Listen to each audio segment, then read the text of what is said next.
Calling bell বেজে উঠতেই পূর্ণিমা দরজা খুলতে আসে আর আসার সময় হোঁচট খেয়ে পড়ে গিয়ে পূর্ণিমা জ্ঞান হারিয়ে ফেলে। পূর্ণিমার মাথা ফেটে যায়। এদিকে দরজার ওপাশে দাঁড়িয়ে ছিল জয়ামাসি। জয়ামাসি দরজা ধাক্কা দিতেই দেখেন দরজা খোলা। জয়ামাসি মনে মনে ভাবতে থাকেন, এ কি, দরজা তো খোলাই আছে। এরপরে ড্রয়িং রুমের দিকে তাকাতেই জয়ামাসি দেখতে পান পূর্ণিমা পড়ে আছে। নিমা নিমা বলে দৌড়ে আসে জয়ামাসি। জয়ামাসি কি করবে কিছুই বুঝতে পারছে না।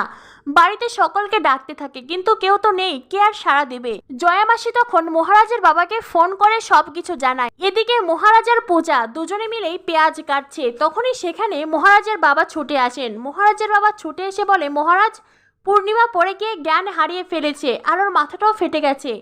তখনই পূজা বলে, কিন্তু বাবা, মায়ের সঙ্গে এখন আছেন কে? মহারাজের বাবা বলেন, তোমার জয়ামাসি ওখানে আছে। এই কথা শুনে মহারাজার এক মুহূর্তে দেরি না করে ছুটে আসে। মহারাজ বাইক নিয়ে তার মায়ের কাছে যাওয়ার উদ্দেশ্যে রওনা দিয়েছে। পথ যেন শেষ হচ্ছে না। আর এদিকে ডক্টর এসেছে। জয়ামাসি ডক্টরকে বলেন, আমি কি ওকে হসপিটালে ভর্তি করাবো? ডক্টর বলেন, আর 1 ঘন্টা অপেক্ষা করুন। তার মধ্যে জ্ঞান না ফিরলে অবশ্যই তখন হসপিটালে ভর্তি করাতে হবে। এদিকে গ্রামের বাড়ি থেকে সকলেই কলকাতার উদ্দেশ্যে রওনা দিয়েছে। আর মহারাজ সবার আগেই বাড়িতে চলে আসে। বাড়িতে এসেই মহারাজ দেখে তার মা বিছানার উপর শুয়ে আছে, মাথায় ব্যান্ডেজ। এদিকে মহারাজের বাবা বারবার করে সোমনাথকে ফোন করছে কিন্তু কেউই সোমনাথকে ফোনে পাচ্ছে না। ফোন বাজছে কিন্তু ফোন রিসিভ করছে না। মহারাজের বাবা বলেন, এই সোমনাথ এতটা দায়িত্ব জ্ঞানহীন, জানি না এখন কোথায় গিয়ে বসে আছে। মায়ের এমন অবস্থায় ও তো পাশে থাকতে পারতো।